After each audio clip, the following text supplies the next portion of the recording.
Comrade Penchalaiah ప్రాణత్యాగం ఈరోజు నెల్లూరు సిటీలోనే కాదు నెల్లూరు జిల్లాలో రాష్ట్రంలో సంచలనాత్మకమైంది. అయితే గౌరవ ముఖ్యమంత్రి గారు కానీ ఉప ముఖ్యమంత్రి గారు కానీ ఈ రోజుకి డ్రగ్స్ గంజాయి నిర్మూలనకు వ్యతిరేకంగా ప్రాణత్యాగం చేసిన పెంచలయ్య మృతి మీద స్పందించకపోవడం బాధాకరం, విచారకరం.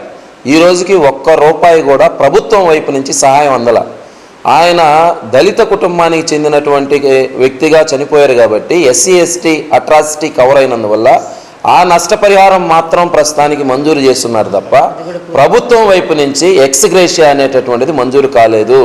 అది కూడా పూర్తి స్థాయిలో లేదు. వారి కుటుంబ సభ్యులకు అవసరమైనటువంటి ఉద్యోగం ఇటువంటివి కూడా ఏ రకమైనటువంటి కల్పించలేదు. చర్యలు తీసుకుంటున్నాం, ఫైల్ రన్ అవుతుంది అనేటటువంటి చెప్తున్నారు. మేమంటున్నాం ఫ్యాక్షన్ హత్యల్లో చచ్చిపోయిన వాళ్ళకి లేకపోతే చిన్న గోడగూలి చనిపోయిన వాళ్ళకి 25 లక్షలు 50 లక్షల రూపాయలు నష్టపరిహారాలు ఇస్తున్నారు. ఒక సమాజం కోసం, డ్రగ్స్ రహిత సమాజం కోసం కుటుంబాన్ని ప్రాణాన్ని లెక్క చేయకుండా బిడ్డల సమక్షంలో ప్రాణాలు కోల్పోయినటువంటి అటువంటి అమర వీరుడికి ప్రభుత్వం స్పందించకపోవడం బాధాకరం. మరొకటి ఈ మధ్యకాలంలో ఈ కొళాయిల పేరుతో మేము ఒకటి అడుగుతున్నాం, రెవెన్యూ కావాలన్నా లేకపోతే ప్రజలకి సేవను అందించాలన్నా? ఒక పక్క మంత్రి గారేమో ట్యాపులు తిప్పి మినరల్ వాటర్ ప్లాంట్లు కార్డు పెట్టి ₹2 ఇస్తే వాటర్ క్యాన్లకు డబ్బులు పెట్టేటటువంటి ప్లాంట్లు ఓపెన్ చేస్తున్నారు. మరో పక్కేమో ₹1,000 నోటీసులు కార్పొరేషను మంచినీటి కుళాయిలకి నోటీసులు ఇస్తున్నారు. గతంలో ఈ రకమైనటువంటి బీపీఎల్ ట్యాపులు ఇవన్నీ ఉచితంగా ప్రభుత్వం ఇచ్చింది.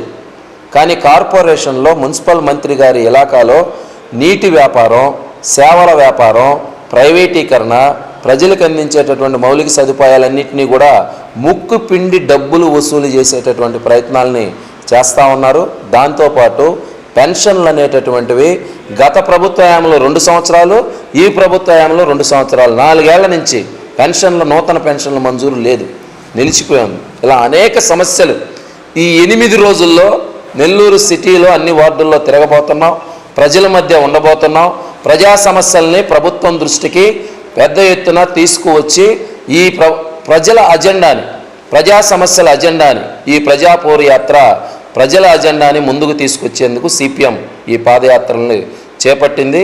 ప్రజలు, ప్రజా సంఘాలు అందరూ కూడా మాకు సహకరించాల్సిందిగా మీడియా మిత్రులు అందరికి కూడా విజ్ఞప్తి చేస్తున్నాం.